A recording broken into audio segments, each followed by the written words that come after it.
આખરે યુવાનોની જીત થઈ, યુવાનોની એકતાની જીત થઈ, યુવાનોના હોંસલાની જીત થઈ. ધર્મેન્દ્ર પ્રધાને રાજીનામું આપી દીધું.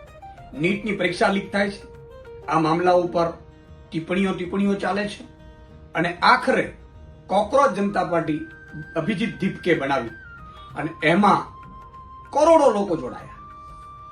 અને એટલું જ નહીં, સોનમ વાંગચુકજી 26 દિવસ સુધી અનશન પર ઉતર્યા. અભિજીત દીપકે અને આખી ટીમ કોકરોચ જનતા પાર્ટીની, જેમાં યુવાનો જોડાયા, સ્વયંભૂ જોડાયા અને એટલે આ શક્ય બન્યું છે.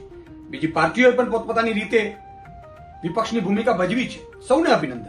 પણ સૌથી પહેલા અભિનંદન યુવાનોની એકતાના છે. તમે જો નક્કી કરો કે સત્તા ઉપર કોને બેસાડવા છે કોને ઉતારવા છે, તો એ ભારતનું યુવાન કરી શકે એમ છે. આ કેમ શક્ય બન્યું?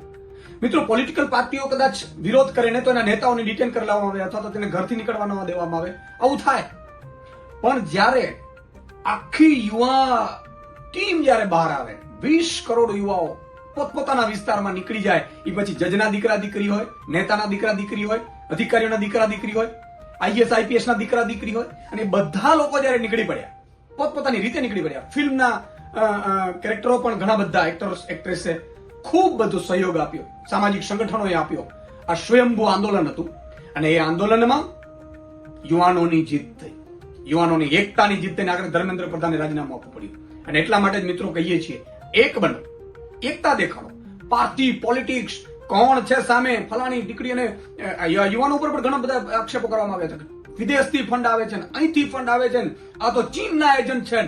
પણ યુવાનોએ કીધું કે અમારે રિઝલ્ટ જોઈએ છે, અમારી સાથે જે રહેશે એનો અમે અભિનંદન કરીશું. અને એટલા માટે આ જીત થઈ છે.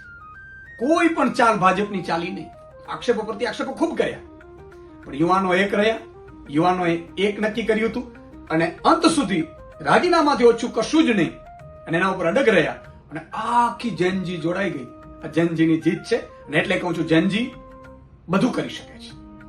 જય હિન્દ, જય ભારત, જય જય ગરવી ગુજરાત.